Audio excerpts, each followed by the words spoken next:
जय श्री राम। मैं इशिता ठकराल आज आप सभी के सामने भगवान राम जी के आदर्श जीवन के बारे में बोलना चाहती हूँ।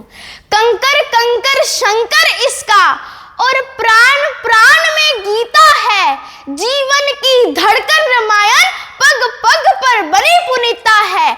अगर राम नहीं है श्वासों में, अगर राम नहीं है श्वासों में, तो जीवन का घट रीता है।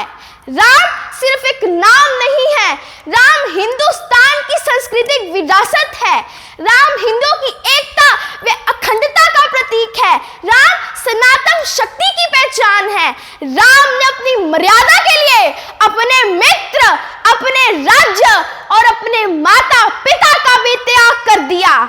जब माता सीता का अपहरण हुआ तो राम ने उन्हें वापस लाने के लिए कोई चमत्कार नहीं किया, अपितु रणनीति बनाई व एक एक पत्थर जोड़कर पुल बनाया।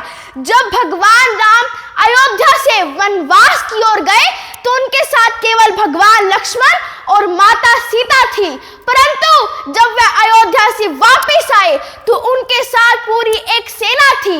उन्होंने एक साम्राज्य को नष्ट करके एक नए साम्राज्य का निर्माण करके वापस लौटे थे। राम ने बाली और रावण का वध कर किष्किंधा और लंका का राज्य स्वयं नहीं लिया, अपितु उसे सुग्रीव और विभीषण को सौंप दिया, जिससे यह प्रमाणित होता है कि भारत ने कभी भी किसी भी राष्ट्र को छीनने का और उसकी संस्कृति को नष्ट करने का प्रयास तक भी नहीं किया है। इसलिए तो कहा जाता है कि पुत्र हो तो राम जैसा, पिता हो तो राम जैसा, पति हो तो राम जैसा, भाई हो तो राम जैसा, मित्र हो तो राम जैसा, गुरु हो तो राम जैसा, शिष्य हो तो राम जैसा, राजा हो तो राम जैसा और चरित्र हो तो भी राम जैसा। रावण ने मरते समय राम से प्रश्न किया कि मैं ज्ञान में तुमसे बड़ा हूं, मैं उम्र में तुमसे बड़ा हूं, मैं कुल में भी तुमसे बड़ा हूं, क्योंकि रावण ब्राह्मण कुल से थे।